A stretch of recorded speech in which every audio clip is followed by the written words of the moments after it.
JN ಕಿಚನಿಗೆ ಸ್ವಾಗತ ವೀಕ್ಷಕರೇ. ಇವತ್ತು ನಾನು ಬೀಟ್ರೂಟ್ ಒಂದು ರೆಸಿಪಿ ತೋರಿಸ್ತಾ ಇದ್ದೇನೆ. ಇದಕ್ಕೆ ನೀಟಾಗಿ ಸಿಪ್ಪೆ ತೆಗೆದು ನೀಟಾಗಿ ವಾಶ್ ಮಾಡಿಕೊಂಡಿರುವಂತಹ ಬೀಟ್ರೂಟನ್ನು ತಗೊಂಡಿರ್ತೇನೆ. ನಾನು ಈ ಥರದೊಂದು ಗ್ರೇಟರನ್ನು ಸಹ ತಗೊಂಡಿದ್ದೇನೆ. ನೀಟಾಗಿ ಗ್ರೇಟ್ ಮಾಡಿಕೊಳ್ಬೇಕು ಕೊಳ್ತಾ ಇದ್ದೇನೆ ನಾನು. ವಿಡಿಯೋ ಹೊಸದಾಗಿ ನೋಡೋರು ಸಬ್ಸ್ಕ್ರೈಬ್ ಮಾಡಿಕೊಂಡು ರೆಸಿಪಿಯನ್ನು ವಾಚ್ ಮಾಡಿ, ನಿಮ್ಮ ಫ್ರೆಂಡ್ಸ್ ಫ್ಯಾಮಿಲಿಗೆ ಶೇರ್ ಮಾಡಿ. ರೆಸಿಪಿ ಇಷ್ಟ ಆದರೆ ಲೈಕ್ ಮಾಡಿ. ನಂತರ ತುರಿದಾದ ನಂತರ ಒಂದು ಬಾಣಲೆ ಬಿಸಿಗಿಟ್ಟು ಇದಕ್ಕೆ ಎಣ್ಣೆಯನ್ನು ಹಾಕೊಳ್ತಾ ಇದ್ದೇನೆ. ಎಣ್ಣೆ ಬಿಸಿ ಆದ ನಂತರ ಒಂದು 4 ಹಸಿಮೆಣಸಿನಕಾಯಿಯನ್ನು ಕಟ್ ಮಾಡಿ ಹಾಕೊಳ್ತೇನೆ ನಾನು. ಒಂದು ಈರುಳ್ಳಿಯನ್ನು ಸಹ ಕಟ್ ಮಾಡಿ ಹಾಕ್ಕೊಂಡಿದ್ದೇನೆ. ಈ ಥರ ಕಟ್ ಮಾಡಿ ಎಣ್ಣೆಯಲ್ಲಿ ಸ್ವಲ್ಪ ಹೊತ್ತು ಫ್ರೈ ಮಾಡಬೇಕು. ಒಂದು ಟೊಮೆಟೊ ಹಣ್ಣನ್ನು ಕಟ್ ಮಾಡಿ ಹಾಕ್ಕೊಳ್ತೇನೆ ನಾನು.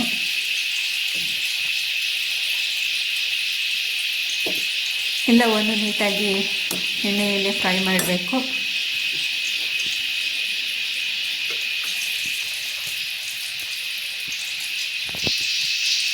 ಕರಿಬೇವಿನ ಎಲೆಯನ್ನು ಸಹ ಹಾಕ್ಕೊಂಡಿದ್ದೇನೆ, ಫ್ರೆಶ್ ಆಗಿರುವಂಥದ್ದು. ಸ್ವಲ್ಪ ಸಾಲ್ಟ್ ಪೌಡರನ್ನು, ಪಿಂಕ್ ಪೌಡರ್ ಪುಡಿಯನ್ನು ಹಾಕ್ಕೊಂಡಿದ್ದೇನೆ ನಾನು.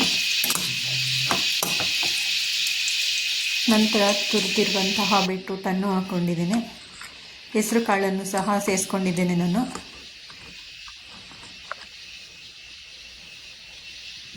ಕಾಳುಗಳು ಹಾಕೋದ್ರಿಂದ ತುಂಬಾ ಟೇಸ್ಟಿಯಾಗಿ ಬರುತ್ತೆ. ನಾನು ನೆನೆಸಿಟ್ಟಿರುವಂತಹ ಹೆಸರು ಕಾಳು ಹಾಕ್ಕೊಂಡಿದ್ದೇನೆ.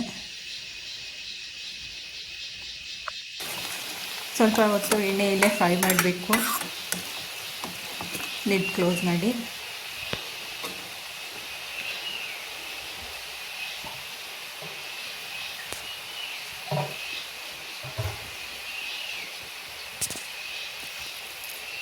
ನಂತರ ಇದಕ್ಕೆ ಒಂದು ಅರ್ಧ ಕಪ್ಪಷ್ಟು ನೀರನ್ನು ಹಾಕೊಳ್ತಿದ್ದೇನೆ ನಾನು.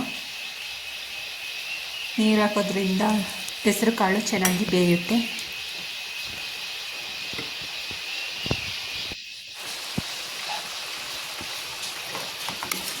ಫುಲ್ ಡ್ರೈ ಆಗೋ ತನಕ ಬೇಯಿಸ್ಕೊಳ್ಬೇಕು ನೀರೆಲ್ಲವೂ.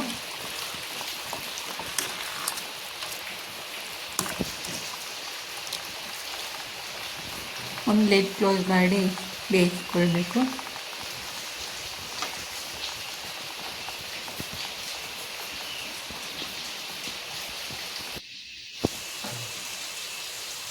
ಇವಾಗ ನೀರೆಲ್ಲವೂ ಡ್ರೈ ಆಗಿದೆ, ಹೊಗೆ ಹೋಗ್ತಾ ಇದೆ ನೋಡಿ. ಇವಾಗೆಲ್ಲವೂ ನೀರಿನಂಶ ಡ್ರೈ ಆಗಿದೆ.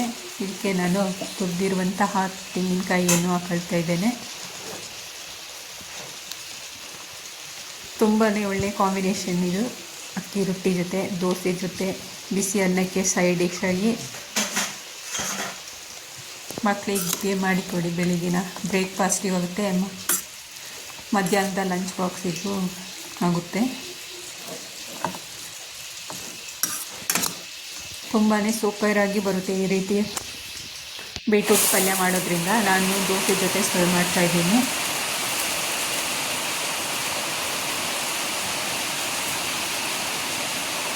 ಈ ರೀತಿಯಾಗಿದೆ ನಮ್ಮ ಬೀಟ್ರೂಟ್ ಪಲ್ಯ.